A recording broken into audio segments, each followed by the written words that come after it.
আসসালামু আলাইকুম। আজকে যে পুকুরে আসছি, এই পুকুরে কই মাছ দেওয়া হচ্ছে। এটি আসলে দেখা হচ্ছে যে কতটা কেজিতে। তো এখানে এই মাছটা, এই যে কই মাছ, গামলা তোলো, দেখি দেখি দেখি, এটা নিয়ে যা বিরিয়ানি করো। একটা তো ফোঁটা তো নাই মিষ্টি চাচা, দেখা যায়। হ্যাঁ, ফোঁটা লাগবে তো না। এগুলো আসলে ভিয়েতনাম কই। এটা মাপতে হবে ভাই, মিটার আছে না?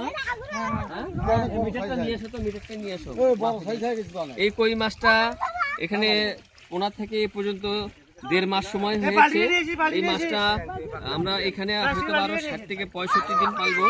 60 থেকে 65 দিনে এই মাছটা হয়তো বা 10 থেকে 12টা কেজি আসবে। কই মাছ আসলে প্রচুর খাদ্য খায়, কিন্তু সেরকম লাভ নাই। এখন বাজার ধরে রাখার জন্য এই চাষগুলো করা হচ্ছে।